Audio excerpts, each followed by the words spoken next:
Le bonheur des misérables. Bon, qu'est-ce qui se cache derrière ce titre? Eh bien, j'ai juste envie de commencer par vous citer des textes bibliques, tout simplement. Voilà. Des textes bibliques. Alors, bon, pour ceux qui n'ont pas le temps de prendre les références, eh bien, écoutez, je suis à leur disposition pour leur envoyer. Mais dans un contexte particulièrement spécial, tendu dans le monde, où l'on voit des clivages, des tensions économiques entre les peuples, euh, il m'a souhaité nécessaire, enfin en tout cas j'ai pensé qu'il était nécessaire eh bien, de traiter ce sujet-là, et vous me direz à la fin si, eh bien, écoutez, si vous avez été enrichi ou pas, mais je voulais vous soumettre cela en tout cas, et vous comprendrez pourquoi au fur et à mesure. Premier verset, Jacques 1, versets 2 et 3. Au jour du bonheur, sois heureux, et au jour du malheur, réfléchis. Dieu a fait l'un comme l'autre, afin que l'homme ne découvre en rien ce qui sera après lui. Jacques 5, 13. Mes frères, regardez comme un sujet de joie complète les diverses épreuves auxquelles vous pouvez être exposés, sachant que l'épreuve de votre foi produit, vous connaissez la suite, la patience. Ecclésiaste 3, versets 12 et 13. Quelqu'un parmi vous est-il dans la souffrance? Qu'il prie. Quelqu'un est-il dans la joie? Qu'il chante des cantiques. Matthieu 5, verset 3, 12. J'ai reconnu qu'il n'y a de bonheur pour eux qu'à se réjouir et à se donner du bien-être pendant leur vie. Mais que si un homme mange et boit, c'est un verset un peu raccourci, et jouit du bien-être au milieu de son travail, c'est là un don de Dieu. Je poursuivrai par Luc 12, 43. Heureux les pauvres en esprit, car le royaume des cieux est à eux. Heureux les affligés, car ils seront consolés. Ensuite, vous lirez la suite. Jacques 1, je reviens, mais cette fois-ci au verset 12. Heureux ce serviteur que son maître, ou plutôt, je suis en décalage en tout cas par rapport à ces versets, mais ils sont beaux en tout cas. Luc 12, 43. Heureux ce serviteur que son maître, à son arrivée, trouvera ainsi. Autre texte de Jacques 1, 12. Heureux l'homme qui supporte patiemment la tentation, car après avoir été éprouvé, il recevra la couronne de vie. Et je termine avec Apocalypse 22, 14, qu'on connaît bien. Heureux ceux qui lavent leurs robes afin d'avoir droit à l'arbre de vie et d'entrer par les portes de la vie. Pour vous dire quoi tout ça, chers amis? La parole de Dieu, elle commence par établir toujours que le bonheur se trouve en Dieu et nulle autre part. Ah, mais ça, vous me direz, on le sait. Voyons voir ça un petit peu plus en détail. L'apôtre nous parle en 1 Timothée 1,11, il nous dit quelque chose, il nous dit que l'évangile de la gloire du Dieu bienheureux qui lui a été confié, l'évangile de la gloire du Dieu bienheureux qui lui a été confié, mais dans ce passage, on nous montre en même temps que Dieu veut nous communiquer son bonheur ainsi que tout ce qui le constitue, car il nous parle de l'évangile de la gloire du Dieu bienheureux. C'est dans 1 Timothée 1,11, l'évangile de la gloire du bienheureux. Donc c'est donc une bonne nouvelle qui nous est annoncée. Ce qui constitue son bonheur à Dieu, c'est sa gloire. Excusez-moi, il y a un téléphone qui sonne pour moi. Ce qui constitue le bonheur de Dieu, c'est sa propre gloire, c'est-à-dire l'ensemble eh bien, de ses perfections. Quelles sont ces perfections? Vous les connaissez peut-être, sa justice, sa sainteté, son amour et sa grâce manifestés pour que nous en soyons revêtus dans la personne et l'œuvre de Jésus-Christ, évidemment. Donc, pour ceux qui auraient peut-être un petit souci avec le bonheur, nous pouvons déjà réaliser ces choses car la reproduction du caractère de Christ, c'est notre bonheur. Vous voyez?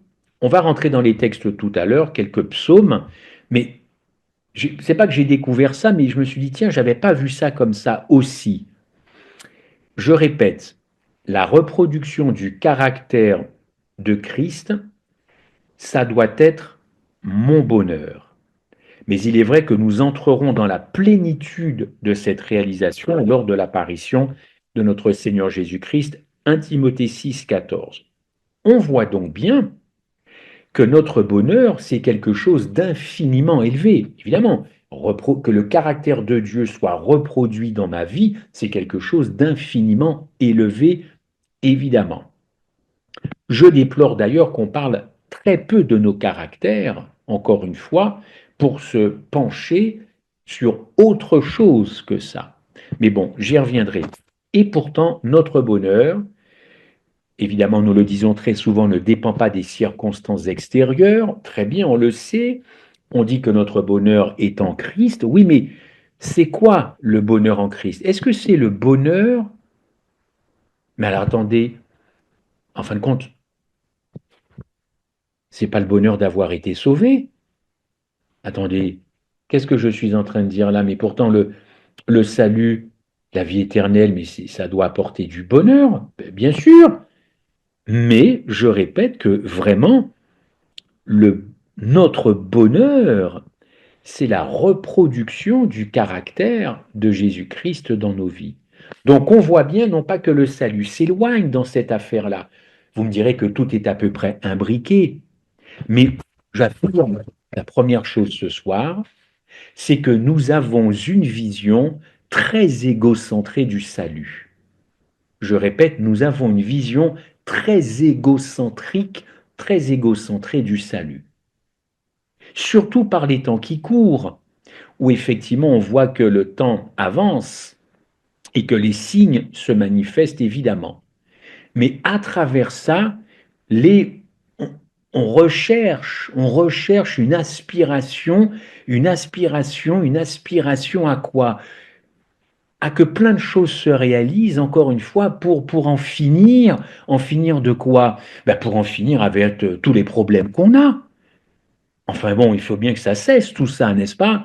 Hein, tous ces crimes contre l'humanité, toutes ces violences à 10 ans, à 11 ans, tués dans un hall d'immeuble, et il faut en finir avec tous ces pédophiles, hein, il faut en finir, donc il faut que Jésus revienne, il faut donc en finir. Donc c'est nécessaire d'aspirer. C'est très égocentré, n'est-ce pas? C'est encore moi et la fin du monde. La Bible nous apprend, en tout cas dans les textes de psaumes, que le bonheur de Jésus, êtes-vous si sûr que son bonheur à lui, c'est de revenir? Je ne doute pas un instant que ça lui fera plaisir de venir rechercher son épouse. Mais son bonheur là maintenant, ce soir, demain, s'il ne revient pas, c'est la reproduction de son caractère dans ma vie. Donc c'est quelque chose d'infiniment élevé. Donc c'est quelque chose de divin, n'est-ce pas? Ça a lieu évidemment, ça tient aussi au caractère de Dieu. Mais rappelez-vous, je le répète, son bonheur à lui, c'est sa gloire. Et vous la trouvez où, la gloire de Jésus-Christ? Elle se trouve où, la gloire de Jésus-Christ? Elle ne se trouve qu'un seul endroit, et c'est l'apôtre Paul qui le dit, elle se trouve à Golgotha, et nulle part ailleurs. Le monde est complètement étranger d'ailleurs au bonheur divin, quoique les hommes passent leur vie à le chercher. D'ailleurs, je vous rappelle cette citation de Blaise Pascal, tout homme sans exception recherche le bonheur. Tout homme sans exception. Et saint Augustin a déclaré que le désir de bonheur est essentiel à l'homme. Alors on recherche le bonheur, évidemment, on le recherche. Les gens vous disent qu'ils ont le droit d'être heureux. Ils ont le droit d'être heureux. Bon, mais ils vont le chercher, ce bonheur, là où ils ne le trouveront jamais, c'est-à-dire dans la jouissance des choses qui sont dans ce monde. D'ailleurs, ces choses dans ce monde, elles vont revêtir mille formes, d'ailleurs, que Satan présente aux hommes pour cacher à leurs yeux le vrai et seul bonheur. Et ce que Satan propose au monde, on peut le résumer, d'ailleurs le texte de Jean le résume très bien dans 1 Jean 2,16, convoitise de la chair, convoitise des yeux et l'orgueil de la vie. Voici juste un très très beau verset il y aurait mille choses à dire là-dessus. Un homme sans Dieu, je désigne quelqu'un qui ne fait pas profession d'être chrétien. Je ne le juge pas, je le nomme pour qu'on sache où on en est, n'est-ce pas? Eh bien, cet homme-là, il vit comme des vierges folles, munis d'une lampe, mais sans l'huile qui l'alimente, sans le Saint-Esprit. Ça, c'est pour le chrétien cette fois-ci. Mais quelle différence entre un homme sans Dieu et un chrétien sans huile? Vous allez me dire, ben, il y en a un qui croit en Dieu, puis pas l'autre. Mais au résultat, le bonheur, nous les chrétiens, nous sommes censés le posséder. Je devrais dire que nous le possédons. Pardon Seigneur, c'est pas que nous sommes censés le posséder. Nous le possédons, mais nous ne le manifestons pas dans nos vies. Nous ne le manifestons pas. Nous ne l'exprimons pas. Nous avons du mal à le mettre en pratique. Nous avons du mal à l'exercer. Voyez, j'essaie de chercher des verbes en même temps que je vous parle. Mais ce bonheur, évidemment, nous le possédons, les chrétiens. Encore une fois, ceux qui font preuve d'être chrétiens, n'est-ce pas? Je dois jouir de ce bonheur, n'est-ce pas? Et d'ailleurs, ce bonheur doit être accompagné de joie, il doit être accompagné de paix. Or, aujourd'hui, nous rencontrons beaucoup de chrétiens qui ne sont pas en paix et qui ne sont pas dans la joie. Et ils sont même dans l'instabilité émotionnelle, dans l'instabilité doctrinale, dans l'instabilité de tout ce que vous... Ils ne se sentent pas sécures par rapport à ce qui va arriver. Ils flippent, comme dirait un bon ami. Ils flippent. Ils perdent la joie. Ils perdent le bonheur pour tout un tas de raisons. Alors même que Dieu, par Jésus-Christ, a mis ce bonheur dans leur vie. Mais ça ne se voit pas. Ils ne l'expriment pas. Ils sont bloqués. Et c'est un choix. Hein. Ils ne sont pas victimes, ces chrétiens-là. Ils ne sont pas des victimes. Ils sont auteurs d'un bonheur qu'ils possèdent par le sacrifice de Jésus-Christ, mais ils ont mis ce bonheur de côté pour l'instant. Gageons encore une fois, gageons que les choses changent. Le bonheur est donc la part du chrétien et de nul autre, n'est-ce pas? N'est-ce pas? Et on va voir un petit peu à travers le psaume les différents aspects que revêt cette jouissance du bonheur chez le racheté. On remarque en tout premier lieu qu'elle a son point culminant dans le fait de pouvoir se tenir devant le Seigneur pour le contempler, évidemment, pour le servir. On est bien d'accord là-dessus. Pour le contempler, évidemment, le servir. D'ailleurs, c'est ce qu'elle avait bien senti, la reine de Saba. Elle avait bien senti ça quand elle a dit à Salomon, heureux tes gens, hein, heureux les gars qui sont avec toi, heureux tes gens, hein, heureux ceux-ci, tes serviteurs qui se tiennent continuellement devant toi et qui entendent ta sagesse, évidemment la sagesse de Salomon. Béni soit l'Éternel ton Dieu qui a pris plaisir en toi pour te placer sur le trône d'Israël. 1 roi 18, 9. 1 roi 18, 9. 1 roi 18, 9. Leur bonheur était premièrement de se tenir continuellement devant Salomon, deuxièmement d'entendre les paroles de sagesse de Salomon.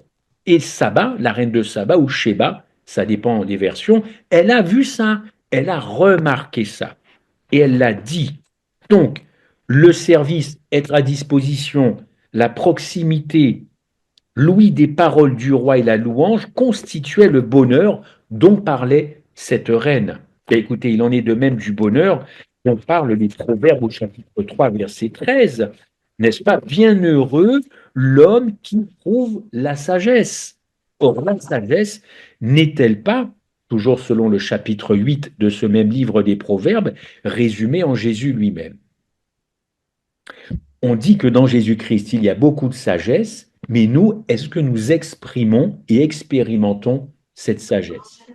Pourquoi je dis ça? Parce que connaître la sagesse, c'est connaître Christ.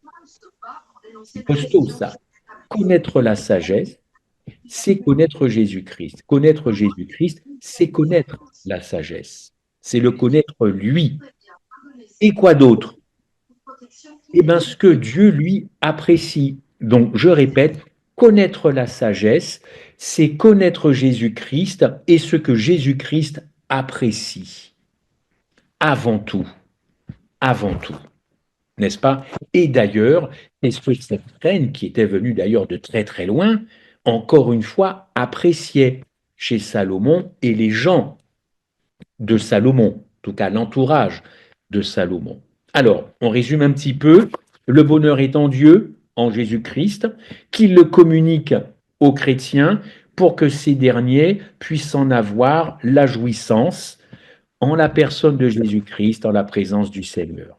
Mais nous allons voir que le bonheur a des aspects multiples et qu'il nous est bon de connaître en détail afin que nous réalisions à mesure qu'on avance sur ce chemin chrétien, eh bien, toutes les dimensions de son bonheur. Parce que j'ai l'impression, encore une fois, qu'on perd petit à petit ce bonheur. Ok, la vie est dure, ok, la vie est difficile, bien sûr. Mais avec les versets que je vous ai cités au départ, Dieu le sait que la vie est difficile. Il sait que la vie est dure pour tout le monde, pas que pour les chrétiens. Le chrétien n'a pas le monopole de la souffrance. Il n'a d'ailleurs pas non plus le monopole des persécutions. Vous pouvez être persécuté pour la couleur de votre peau, vous pouvez être persécuté pour vos convictions syndicales, religieuses. Donc le chrétien n'a pas le monopole de la persécution. Il y a bien d'autres persécutions dans le monde. Maintenant, les chrétiens sont dans les religions les plus persécutées. Vous voyez un peu le truc? Bon, ça, on discutera évidemment une autre fois. Ok, les psaumes, je vous avais promis les psaumes. Écoutez, les psaumes, c'est remarquable. Aucun livre dans la Bible, aucun livre dans la Bible ne nous présente ce livre avec, en tout cas, c'est le livre des souffrances. On a vu d'ailleurs dans l'école du sabbat il y a quelques mois de cela le livre des psaumes. Donc je ne vais pas m'attarder, je ne vais pas faire un cours sur les psaumes, mais on y retrouve les souffrances et la tribulation des fidèles en Israël. Aucun livre ne nous montre davantage les souffrances indicibles de Jésus-Christ, soit pendant sa vie, soit à Gethsemane, ou soit sur la croix. C'est vraiment le livre par excellence. Et cependant, aucun livre ne nous parle plus de bonheur. Paradoxal, paradoxal. Au milieu de toutes ces souffrances, au milieu des détresses, au milieu de la grande tribulation, il y a un mot qui revient très souvent. Pour ceux qui connaissent ce livre des psaumes, peut-être qu'ils pourraient me le dire, c'est le mot bienheureux. Bienheureux. Bienheureux. En effet, on retrouve ce mot bienheureux 25 fois dans les psaumes et 8 fois seulement dans le reste de l'Ancien Testament. Et c'est vrai qu'on retrouve aussi 27 fois le mot détresse. Vous voyez, à deux mots près, c'est à égalité. Il est paradoxal ce livre des psaumes. Alors, de quel bonheur les croyants, tiens, les adventistes jouissent de ce bonheur.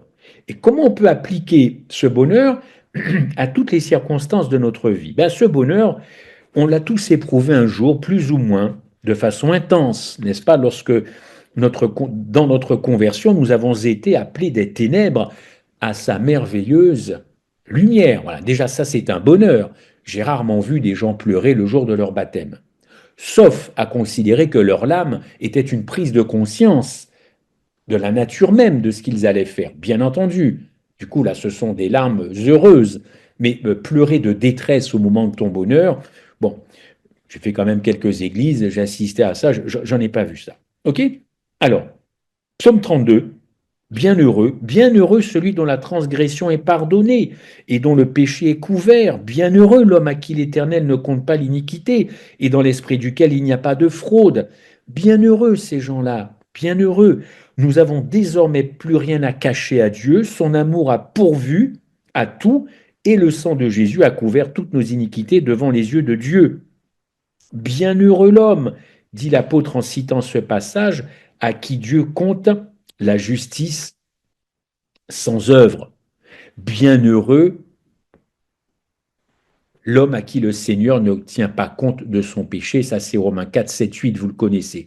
Partant donc de ce psaume, on va donc trouver que notre bonheur consiste, écoutez bien, notre bonheur consiste en tout premier lieu dans la jouissance d'un salut parfait. Ton premier bonheur, à toi, ce soir, doit jouir en tout premier lieu de la jouissance d'un salut parfait qui nous est acquis par le sacrifice de Christ et que la parole nous fait connaître. Voilà. Ça, c'est une chose importante. Or, ça ne se voit pas. Pourquoi le chrétien est-il autant angoissé? S'il jouit du bonheur de cette assurance, qu'est-ce qu'il fait qu'il pourrait être angoissé, perturbé, déprimé? C'est ça. Est-ce que les circonstances extérieures sont supérieures au salut? Vous saisissez? Est-ce que le monde qui s'écroule, est-ce que ça, c'est supérieur au sacrifice de Jésus-Christ pour le monde entier? Si vous êtes dans cette attitude, vous êtes dans le camp de Satan. Parce que c'est plutôt le sacrifice de Christ qui doit être supérieur à tout ce qui peut arriver dans ce monde. Moi, pour l'instant, je parle de ce que Dieu fait et a fait. Je ne suis pas en train de nier la réalité des temps dans lesquels nous vivons, mais moi, mon curseur, c'est Dieu, c'est pas l'homme. Le salut, c'est l'affaire de Dieu et nous en sommes les bénéficiaires. Point barre. Ce que le message de 1888 sur la justification par la foi a apporté grâce à Jones, A.T. Jones et Wagoner et ceux qui ont suivi, c'est ça. C'est que le curseur dans le plan de la rédemption, c'est Dieu, c'est pas l'homme.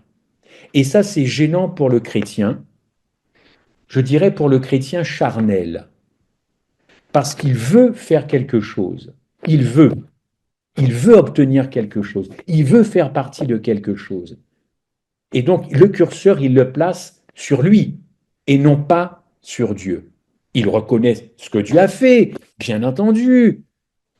Mais la chose la plus importante pour l'instant, c'est lui. C'est pas tellement Dieu. Le message de 88 est venu percuter la mentalité adventiste de l'époque qui n'a pas du tout apprécié qu'on mette le curseur sur Dieu et non pas sur l'homme, car l'homme à ce moment-là, surtout aux États-Unis, réalisait de grandes choses pour le mouvement adventiste. On avait des buildings, on avait des hôpitaux, on avait des dispensaires, on avait des méga-churches, on avait des imprimeries. Pouh, l'œuvre des hommes. On montrait à Dieu ce que l'on faisait, mais le curseur était sur l'homme, pas sur Dieu. Or là, le bonheur, la jouissance, le bonheur consiste en tout premier lieu dans la jouissance d'un salut parfait qui nous est acquis par le sacrifice et que la parole évidemment nous fait connaître. Si je poursuis dans les psaumes, notamment le psaume 1, bienheureux l'homme qui ne marche pas dans le conseil des méchants et ne se tient pas dans le chemin des pécheurs et ne s'assied pas au siège des moqueurs, mais qui a quoi? Qui a son plaisir dans la loi de l'Éternel, c'est-à-dire dans le caractère de Dieu, et qui médite son caractère jour et nuit. Bien sûr, on ne peut pas rester comme ça, les mains dans les poches, comme ça, en attendant que ça se passe. Quand on aime véritablement son Sauveur, on est décentré de soi-même et on va à la source du bonheur qui se trouve dans la prière, évidemment dans l'étude de la parole. Mais pas que. Mais pas que.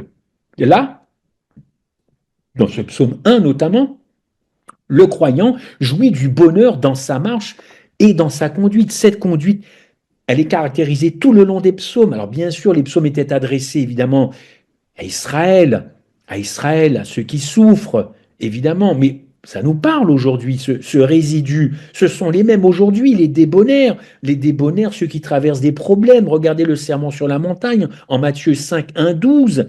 Mais comme au psaume 1er, les béatitudes sont prononcées par le Seigneur sur les fidèles. Juifs ou pas juifs, c'est pas la question. C'est pas la question. Là, c'est les disciples qui entourent Jésus à ce moment-là. Et ce terme bienheureux s'applique aujourd'hui à nous, chrétiens, car les béatitudes se terminent par ces mots: votre récompense est grande dans les cieux. Notre marche chrétienne, chers amis, comme celle du résidu d'Israël, évidemment, a deux caractères dans le psaume premier. Le premier négatif, il consiste à marcher dans une vraie séparation du monde, hein. On ne peut pas se mêler aux méchants. Enfin, évidemment, on les aime, mais on ne peut pas agir évidemment comme eux. Et puis le second, c'est plutôt positif. Notre bonheur se résume en un mot, trouver notre plaisir dans la parole de Dieu. Trouver notre plaisir dans la parole de Dieu. Ok. Ça ne se voit pas tellement, hein. Le samedi matin dans les églises, dans les classes du sabbat, il manque du monde qui apprécie, pardonnez-moi, qui ne trouve plus leur plaisir dans la parole de Dieu. Le plaisir dans l'acte d'adoration, ce qu'on appelle le culte, ça, il y a à peu près du monde.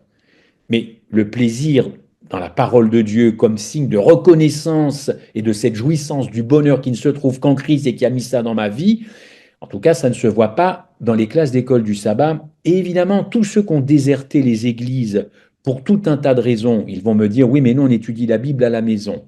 Oui, bien sûr, bien sûr, on peut étudier la Bible ailleurs qu'à l'église. Mais il se trouve que Dieu a fondé une église. A fondé une église. Il n'a pas fondé 36 000 églises dans tous les foyers, il a fondé une église. À vous de voir en tout cas. Si cette précieuse parole n'occupe pas constamment nos pensées, c'est le mot bienheureux qui pourrait ne pas nous être appliqué, évidemment. N'oublions pas que pour être heureux, il ne suffit pas de lire la Bible, mais il faut que l'âme y trouve son plaisir. Vous savez, le plaisir, c'est quelque chose, hein. On sait ce que c'est que le plaisir, hein.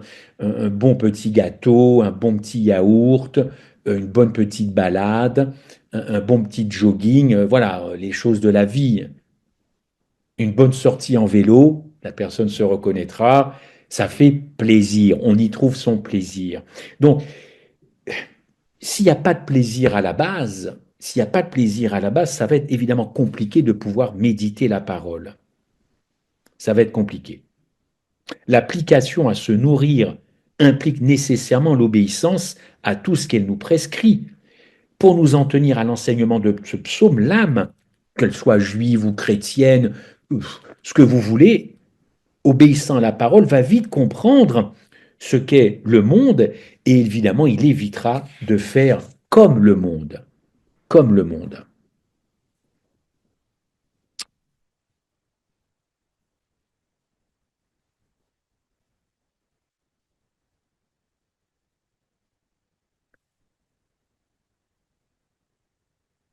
Est-ce que vous voulez être qualifié de bienheureux? Est-ce que ça nous ferait plaisir d'être qualifié de bienheureux? Mais écoutez, suivez le chemin du Père de la foi et le bonheur remplira votre cœur.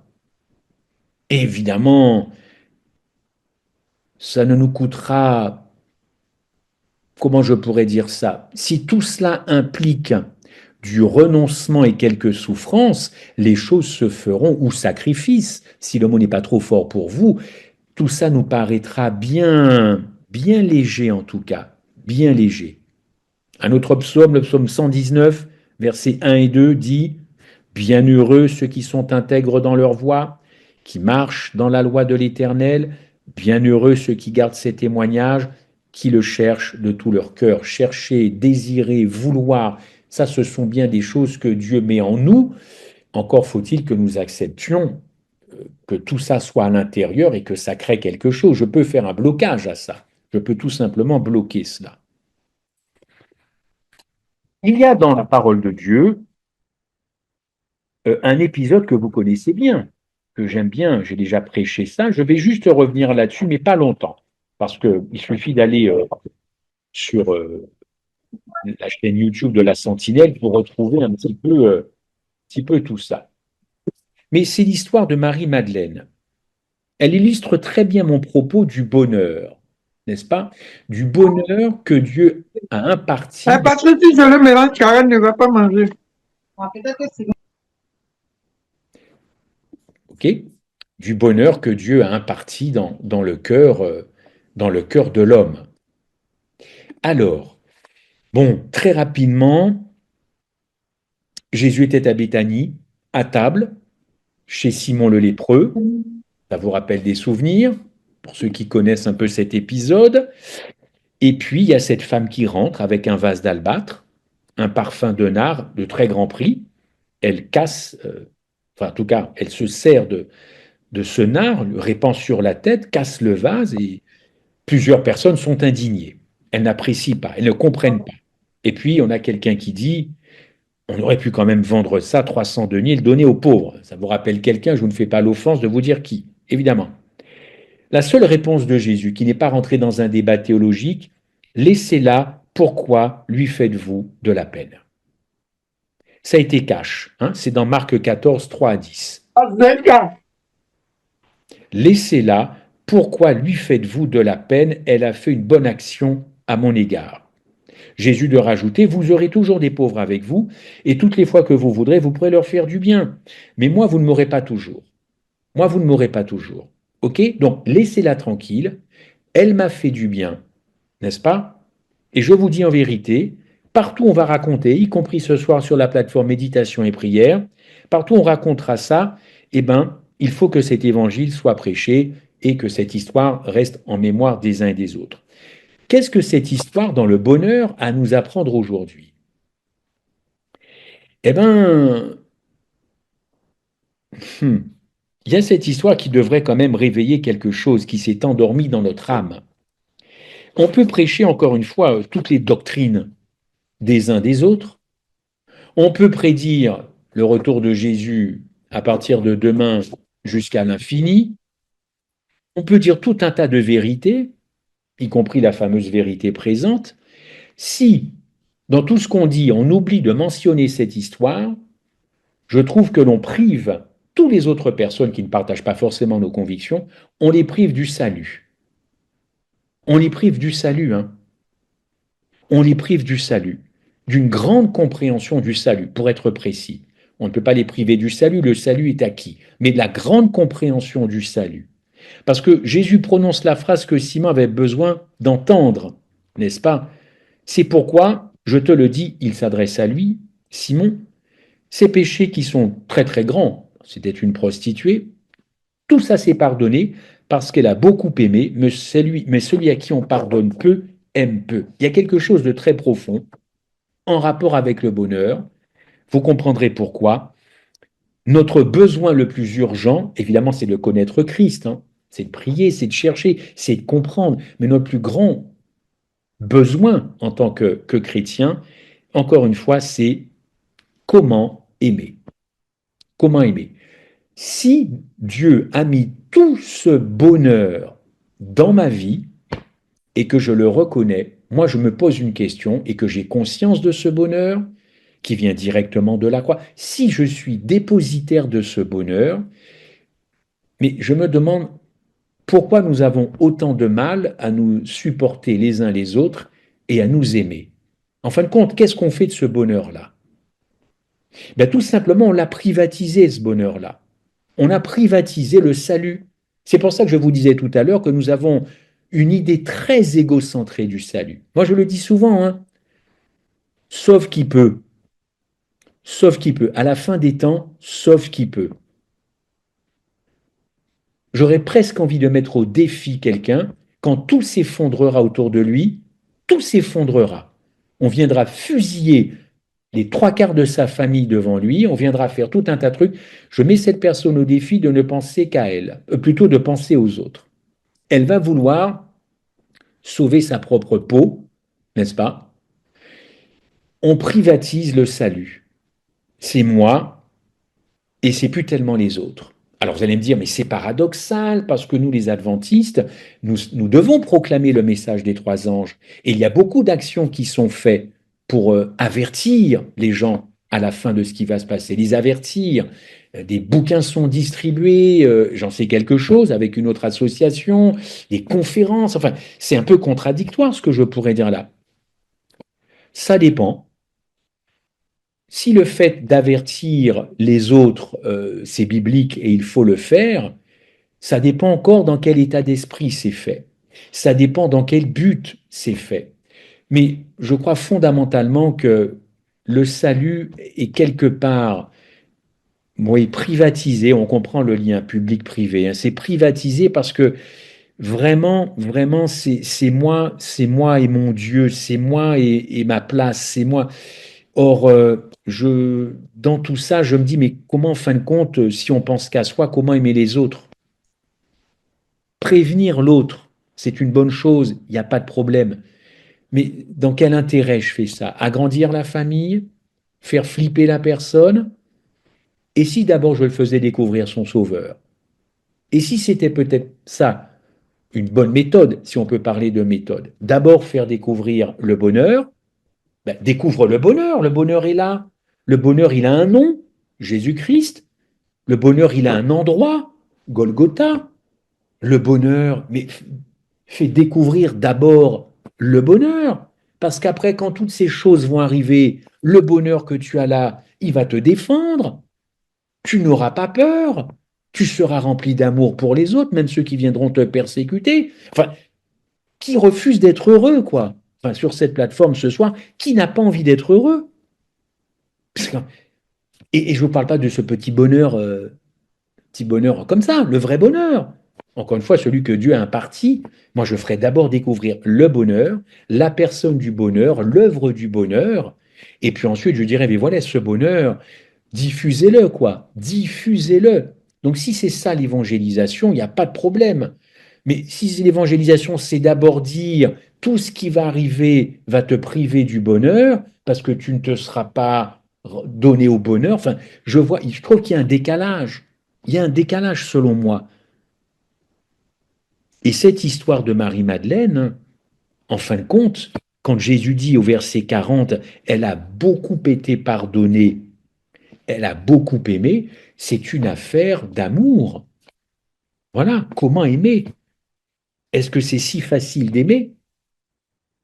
Est-ce que c'est compliqué? Est-ce que ça vaut le coup? Est-ce qu'il y a un retour sur investissement? Ce sont des questions que je vois là, mais ça, c'est pas l'amour agapé, l'amour qui est biblique. L'amour biblique ne pense pas à tout ça. Ne pense pas à tout ça. Et puis, il y a quand même quelque chose qui m'interpelle. En fin de compte, en fin de compte, quand Satan a vu ce qui s'est passé à Béthanie ce soir-là, Satan avait donc suscité chez les détracteurs de Marie-Madeleine cette opposition. Ah, mais avec tout cet argent, nous aurions pu aider les pauvres. Mais à ce moment-là, c'est joué quelque chose de clé, je trouve, dans le plan de la rédemption. Quelque chose de clé. Christ n'est pas encore ressuscité, mais il s'est passé quelque chose de fondamental, mais plus personne n'en parle. Bon, moi, je veux bien y aller, il y en a quelques-uns quand même, mais il faut savoir qu'est-ce qui s'est passé réellement dans cette maison. Je pense qu'à ce moment-là, ce qu'a fait Marie-Madeleine, profondément du cœur, hein, elle ne recherchait rien d'autre, hein, ni gloire, ni honneur, ni bisous, ni câlin, elle n'a même pas pensé au salut. Elle a trouvé la seule personne qui l'aimait. Elle a vu l'amour, quoi, l'amour agapé. Alors, on se sent attiré, elle s'est sentie attirée. Eh bien, à ce moment-là, elle est venue contredire une affirmation de Satan qui vaut encore aujourd'hui en 2026. Cette affirmation, elle est simple, elle est limpide, parce que tout est assez simple avec le diable, parce que c'est par la simplicité qu'il attrape les gens. Cette affirmation, c'est que l'humanité, donc aujourd'hui, vous et moi, en tout cas les chrétiens, cette humanité, ces chrétiens, sont-ils réellement capables d'éprouver une reconnaissance qui vient du cœur pour le sacrifice que Jésus a accompli? Et ça compte énormément. Et en tout cas, ça a compté énormément pour Jésus-Christ à ce moment-là, parce qu'il a vu uniquement chez cette femme, et d'ailleurs même pas chez ses disciples, une appréciation du sacrifice qui n'était pas encore acté, une appréciation du sacrifice. Il y a donc une pécheresse, une prostituée, une moins que rien, la dernière des dernières, qui a été capable de manifester cette reconnaissance du cœur de ce sacrifice. Et ça a véritablement touché le cœur de Jésus-Christ. Est-ce que vous comprenez ce moment très important où dans cette pièce hostile, avec un pharisien, avec des disciples pas contents, hein, dans la nuit, donc il y a pas, enfin, la seule petite lumière arrive d'une femme qui est vraiment zéro, moins que rien, et c'est elle qui a tout compris de l'Évangile, à savoir l'appréciation de cœur du sacrifice. D'ailleurs, Jésus est allé dire, elle a fait quelque chose, elle m'a embaumé quelque part. Elle préfigurait mon sacrifice. Et là, quand Satan a vu ça, il s'est dit, l'humanité, en tout cas chez cette femme, est capable de ça. Or, son affirmation continue. Il continue de dire que nous ne sommes pas capables d'apprécier à sa juste valeur le sacrifice accompli à Golgotha. Ça devrait nous faire réfléchir au moment où nous sommes bombardés de tout un tas d'informations, parfois contradictoires, de tas de gesticulations, d'excitations intello-intellectuelles. Et Satan me demande uniquement ce soir à moi, est-ce que tu apprécies ce que j'ai accompli pour toi à Golgotha? Imaginez à quel point cet acte, encore une fois, a réjoui de bonheur le cœur de Jésus, dans ces heures d'ailleurs les plus ténébreuses. Hein. Et quand il fut suspendu à la croix, vous ne pensez pas qu'il a pensé à ça? Et est-ce que ça aussi, ça ne l'aurait pas aidé à tenir sur la croix? Moi, je pense que oui. Il a dû penser, encore une fois, à cela. Aucun autre ange du ciel n'aurait pu apporter à Jésus le réconfort que le souvenir du sacrifice de Marie-Madeleine, rempli de larmes, lui donna. Dans la foi sacrificielle de Marie-Madeleine, il a vu une grande joie finale, le Christ, parce que oui, il fallait que le bien domine le mal, gagne sur le mal. Mais toute cette séquence avant le pire à Golgotha, tout ça, évidemment, ça a compté pour le Christ et notamment Marie-Madeleine. Et bien, une fois qu'il était suspendu à la croix, tout ce qui a précédé l'a aidé à tenir, évidemment. Alors, en effet, c'est le sens de la croix qui s'est passé dans cette pièce. Ensuite, vous le savez, Jésus a repris gentiment Judas pour lui dire, écoute, ou plutôt Simon, pardon, en lui disant, écoute, je crois que tu n'as pas tout compris, mais il y avait encore beaucoup de choses à dire sur ce moment. Et puis la dernière phrase, laissez-la, pourquoi lui faites-vous de la peine? En effet, elle a accompli une bonne action. Je le dis souvent, le mot bon en grec c'est kalos, et ce mot veut dire précisément, eh bien, ce qu'elle a fait, c'est absolument convenable. C'est exactement convenable. C'est ça kalos avec un K en grec. C'est honorable. C'est digne d'honneur, pour être encore plus précis dans le grec. Honorable, digne d'honneur, c'est aussi agréable. Et évidemment, ça le fut pour Jésus-Christ. Donc elle a compris quelque chose qu'aujourd'hui nous n'avons toujours pas compris parce que attirés, excités par les choses du monde, l'accélération du monde, l'accélérateur, on est dans le jus, on y va tous, et au fond, cette croix ne nous calme pas, elle ne nous met pas en paix. Il y a des faux calmes, hein. Je vous assure, on est entouré de faux calmes. Tout va bien. Mais à l'intérieur, ils ne sont pas en paix. Dès qu'il se passe quelque chose, ce bonheur disparaît. Parce que ce bonheur n'est pas stable, puisqu'il n'y a pas une contemplation et une appréciation de ce que Christ a fait. C'est quand même curieux. Pourquoi? Parce que quand on fait une bonne action à notre égard, nous les pécheurs, ben, on apprécie une bonne action à notre égard. Et puis on s'en souvient. Hein. Et on peut même récompenser à plus long terme, eh bien, ou à court terme, cette bonne action qui nous a été faite. Et pourtant, ce que Christ a fait est au-delà de toutes les bonnes actions que les hommes peuvent accomplir. Et là, c'est comme quelque chose d'acquis. Il n'y a pas besoin de revenir là-dessus. Il faut se projeter en avant. Non, je crois qu'il faut bien regarder dans le rétroviseur et surtout que notre âme ne s'égare pas. Que notre âme ne s'égare pas. Bienheureux, comme Marie-Madeleine, ceux qui sont intègres dans leur voie. Bienheureux, bienheureux. Le psaume 1, je reviens un petit peu au psaume 1, il nous a présenté le bonheur que l'âme éprouve dans une marche intègre, dans la source unique, hein, qui est la parole de Dieu, Le psaume 2 nous présente une nouvelle source de bonheur, tout aussi précieuse que la connaissance de la parole. Le grand sujet de ce psaume, c'est Jésus. Le psaume 2, Jésus, le Fils de Dieu, engendré comme lui, comme le Fils de l'homme. Le monde entier est soulevé contre lui, mais Dieu l'a établi roi sur Sion, la montagne de sa sainteté. Il a mis toute puissance entre ses mains. Verset 12, bienheureux tous ceux qui se confient en lui. Ils n'ont rien à craindre de la colère à venir. Ils n'ont rien à craindre de ce qui se passera. Alors je sais que dans la Bible, il est écrit, quand vous entendrez dire paix et sécurité, c'est à ce moment-là que tout va s'effondrer. Il n'est pas question de ça ce soir. Il est question d'apprécier le bonheur et d'en parler d'abord, de faire découvrir d'abord ce bonheur.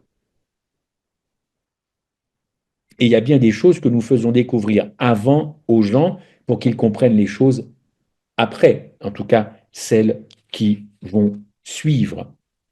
Ah oui, il y a encore un bonheur intime.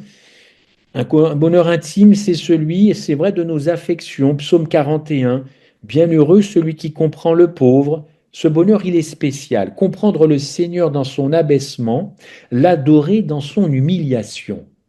Psaume 41, verset 1, n'est-ce pas? Être avec lui, quand lassé du chemin, il était assis au puits de Sichar, le voir sans qu'une plainte sorte de sa bouche, répondre par des grâces et des tendresses nouvelles à la dureté du cœur des hommes et même de ses disciples, le suivre pas à pas dans un chemin d'anéantissement personnel où seul entre tous, il trouve encore moyen de s'abaisser lui-même. Bienheureux celui qui comprend le pauvre. Oui, le bonheur intime, celui de nos affections. Votre cœur à vous, est-ce qu'il est inondé de bonheur quand vous suivez le Christ? S'il est une chose qui dépasse sa gloire, gloire que nous partageons avec lui, ce sont évidemment les souffrances qu'il a endurées, n'est-ce pas? Ce sont les souffrances. Il y a un bonheur qui s'exprime de différentes façons dans ce livre des psaumes. Au psaume 34, la pensée de ce que Dieu a été pour le vrai David au milieu de toutes les détresses, remplit de confiance le cœur des fidèles, et ils peuvent dire, bienheureux l'homme qui se confie en lui, bienheureux l'homme qui marche avec le Christ. Oui, bienheureux, Dieu veut notre bonheur. Et surtout, il veut qu'on s'intéresse aux autres, n'est-ce pas? Qu'on s'intéresse aux autres.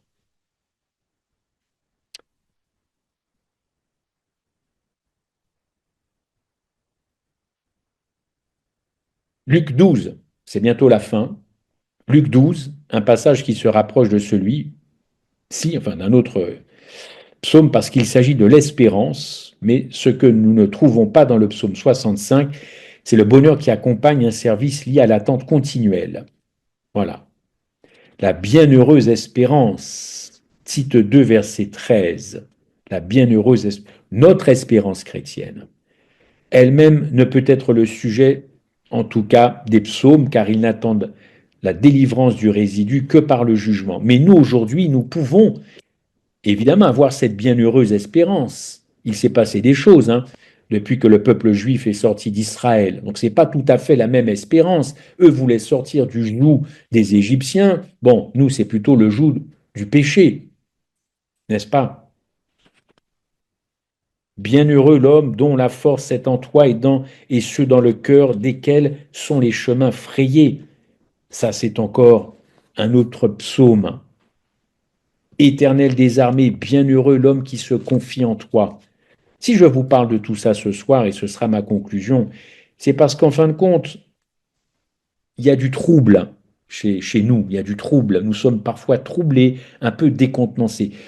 J'avoue que si c'est juste comme ça, bon, mais si c'est structurel, nous allons perdre, en tout cas, cette joie, cette paix, au profit de beaucoup de choses qui vont venir ternir ce que Dieu veut pour nous, ce bonheur. Alors il y a aussi un dernier bonheur, je ne veux pas le faire, enfin, conclure sans en parler, c'est du bonheur sous la discipline. Le bonheur sous la discipline.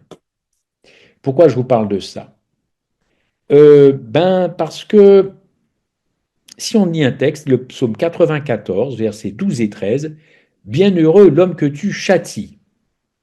Bon, là, je vais faire plaisir peut-être à d'autres chrétiens plus carrés, je sais pas. Bienheureux l'homme que tu châties et que tu enseignes par ta loi pour le mettre à l'abri des mauvais jours jusqu'à ce que la fosse soit creusée pour le méchant. Châtie, on peut comment le traduire par corriger aussi. Hein. Choisissez ce que vous voulez. Sans aucun doute, chers amis, sans aucun doute, hein, aucune discipline pour le présent ne semble être un sujet de joie mais de tristesse. Mais plus tard, elle rend le fruit paisible de la justice à ceux qui sont exercés par elle. Ce que je veux dire, c'est que cette discipline, elle est paternelle. Elle est paternelle et c'est une preuve d'amour. C'est parfois difficile à accepter, parfois la discipline, mais c'est une preuve d'amour quand il s'agit de Dieu. Cette discipline, ce châtiment, ces corrections, peut-être que ce que Dieu pourrait vous envoyer comme pépin, comme problème, comme épreuve, je ne sais pas, il y a quelque chose à comprendre derrière ça. Il s'agit, selon moi, de nous faire participer à cette sainteté de Dieu. Ça ne doit pas nous priver du bonheur, et quand on vit ces moments-là, je l'ai dit tout au début de l'intervention, il y a quand même des textes qui nous disent réjouis-toi, ne perds pas ce bonheur. Tu ne peux peut-être pas avoir la banane tous les jours si on t'annonce la mort de quelqu'un de proche. On ne va pas non plus se mentir, mais il ne faut pas que cette chose terrible, eh bien, renverse la notion de bonheur et de calme. Alors, cette discipline, elle a pour but de nous faire participer à la sainteté de Dieu. C'est vrai, elle nous reprend, elle nous corrige pour que nous apprenions à juger tout ce qui mettrait en nous une entrave à notre bonheur. Et oui, parce qu'en background, en arrière-plan, il y a des choses que nous faisons qui entravent ce bonheur. Et si Dieu nous corrige, c'est pour effectivement qu'il n'y ait pas d'entrave à ce bonheur que Christ a mis dans notre cœur. Le bonheur, c'est aussi le bonheur, la Bible nous le dit, quand on est un chrétien, c'est de visiter la veuve, c'est de visiter l'orphelin, n'est-ce pas? C'est Jacques qui le dit. Et puis vraiment, pour conclure, le bonheur est lié à beaucoup de choses, n'est-ce pas? En tout cas, sa source, c'est Dieu. Mais si je parle de ça, c'est parce qu'il y a un verset qui me revenait quand je préparais ça. Vous le connaissez très bien, hein, à vous qui êtes ce soir parmi nous.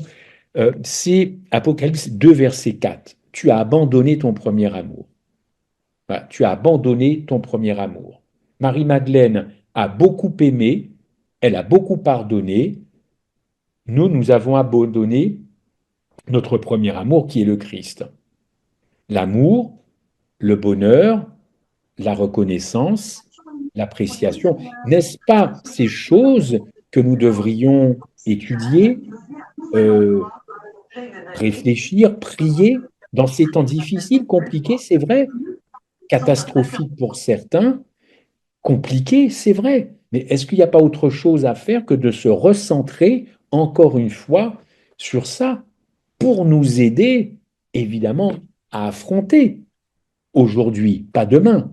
Il y a beaucoup de choses qui se passent aujourd'hui. Et dans tout ça, Jésus me dit, mais tu as abandonné ton premier amour, n'est-ce pas? Tu as abandonné ton premier amour. Il va jusqu'à dire en Matthieu 24, 12, et parce que l'iniquité se sera accrue, l'amour agapé du plus grand nombre, vous le savez, se refroidira. Et ça se voit dans les relations les uns avec les autres. Et les choses se crispent à cause de l'interprétation du monde, de ce qui s'y passe. Et je trouve aussi que quand je lis ces versets-là, tu as abandonné ton premier amour, l'iniquité du plus grand nombre se refroidira. Euh, tout ça pour vous dire qu'encore une fois, quand on parle, enfin, Dieu avait bien compris le truc, Ellen White aussi dans certaines déclarations, quand on parle dans ce moment de frémissement, de bouillonnement, hein, l'actualité, la Chine, les États-Unis, le Liban, Hormuz, enfin, voyez, et puis peut-être demain encore autre chose, sans oublier l'Ukraine. C'est quand on est focus sur ce qui se passe, on n'est pas focus sur soi-même. On ne parle pas de soi.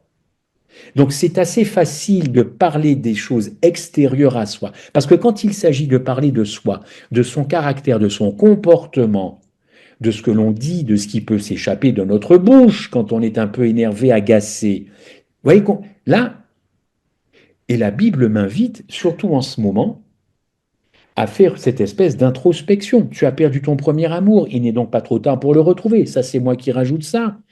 Parce que l'iniquité du plus grand nombre, l'amour du plus grand nombre se refroidira. Non, Seigneur, moi je ne veux pas être dans le camp de ceux dont l'amour s'est refroidi. Vous voyez, c'est facile de regarder ailleurs et de ne pas regarder dans son cœur ce qui s'y passe. C'est facile. Pourquoi l'Odyssée est tiède? Parce qu'elle a perdu son premier amour. C'est pas parce qu'elle manque de connaissances. Mais regardez les connaissances bibliques.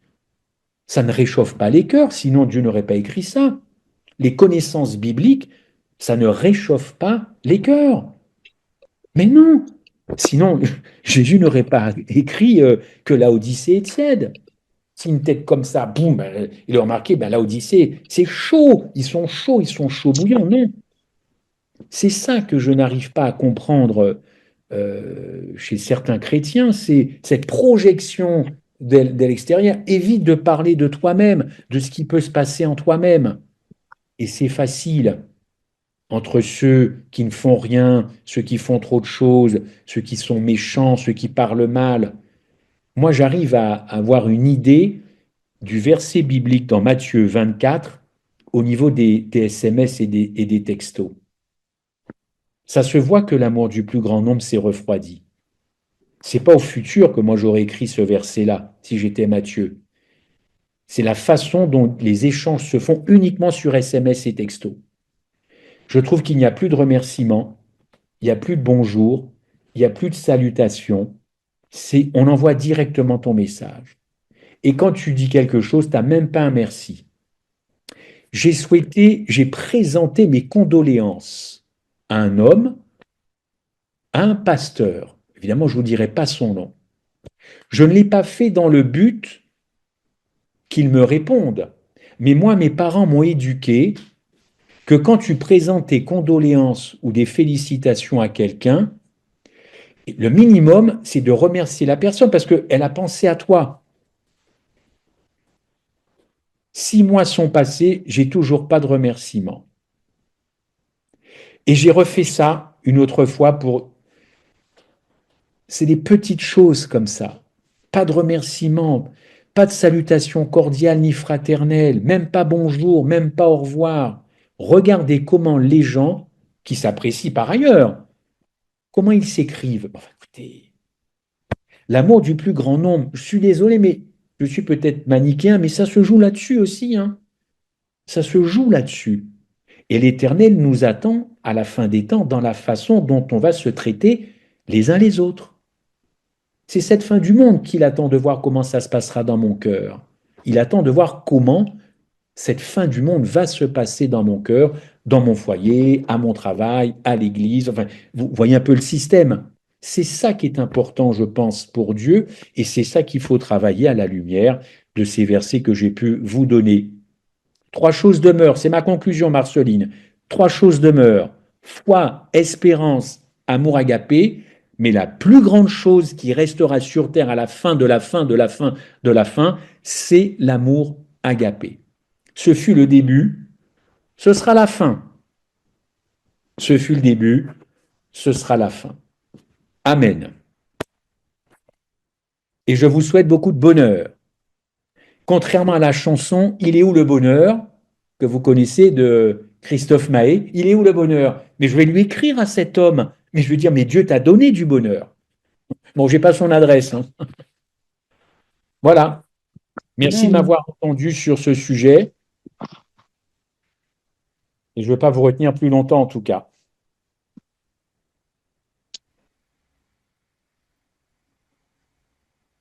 Ce que je veux dire, c'est qu'on ne vous vole pas votre joie et votre bonheur, quoi qu'il arrive. Que personne ne vienne vous polluer. Voilà. Ça ne veut pas dire que c'est le déni de ce qui se passe, mais qu'on ne vienne pas, au nom de Jésus-Christ, pour ce qu'il a accompli à la croix, venir vous troubler votre paix et votre joie. Ça, c'est quelque chose qui doit être absolument stable. Oui. Christophe, moi j'ai une question par rapport au titre Le bonheur des misérables. Oui, Et tout ce que j'ai attendu, j'arrive, j'ai pas fait le rapprochement. oui. Est-ce que tu Les pourras... Misérables. Bon, alors évidemment, j'ai pas pensé à Victor Hugo, hein. Mais c'est qui les Misérables, d'après toi? Nous? Oui, nous, bien sûr. Regarde où Jésus-Christ est venu nous chercher. Regarde ce qu'il a fait de nous. Et nous voulons retourner en Égypte. Nous voulons retourner d'où il nous a sortis. C'est une condition misérabiliste. Je ne dis pas ça pour qu'on se fouette ou qu'on soit dans la Mhm, culpabilité, mais il faut être honnête sur notre condition. Il faut mhm, savoir d'où on vient et où Dieu veut nous amener. Or, aujourd'hui, il n'arrive pas à nous amener là où il voudrait nous amener. Parce que nous traînons des pieds. Nous traînons des pieds. Mais on y arrivera, hein. Bien sûr, il y a un peuple qui va y arriver. Et ce peuple-là, ça, la première image de ce peuple, ça reste Marie-Madeleine, hein. Pas qu'elle, mais franchement, Jésus, c'est un truc, hein, ce qui s'est passé à Béthanie. Donc c'est une préfiguration, moi, des 144 000 Marie-Madeleine. Elle a tout des 144 000 et elle n'a jamais voulu en faire partie, hein, Marie-Madeleine. Elle était totalement désintéressée, Marie-Madeleine. Je pense qu'il faut être avec l'Évangile totalement désintéressé. Et c'est pas moi qui compte dans le salut. C'est l'autre qui doit compter. C'est l'autre qui doit compter. Et Dieu compte sur moi pour m'occuper de l'autre. Moi, c'est l'affaire de Dieu. L'autre, c'est mon affaire. Je le répète, nous ne sommes pas sur terre pour nous-mêmes. Nous sommes sur terre pour les autres. Et figurez-vous, je me suis aperçu d'un truc. Le jour le plus important de ma vie, c'est pas le jour de ma naissance. C'est pas le jour de ma naissance. Pas du tout. Devinez quel est le jour le plus important de votre vie. mhm. Quel est le jour le plus important pour votre vie? De De notre notre mort. conversion. Pardon? Le jour de notre conversion. Ça pourrait être ça. De notre nouvelle naissance, le baptême. Le Ça baptême. pourrait Le être ça. baptême. Ça pourrait être tout ça. Je vais vous dire quel est le jour le plus important pour nous. C'est le jour où on a compris pourquoi on est né. Amen. Amen. Eh ouais, quand tu as compris pourquoi tu es sur Terre, c'est ça le jour le plus important de ta vie. Voilà. Bon, c'est personnel, hein. Après, vous en ferez ce que vous voudrez. Mais c'est ça le truc.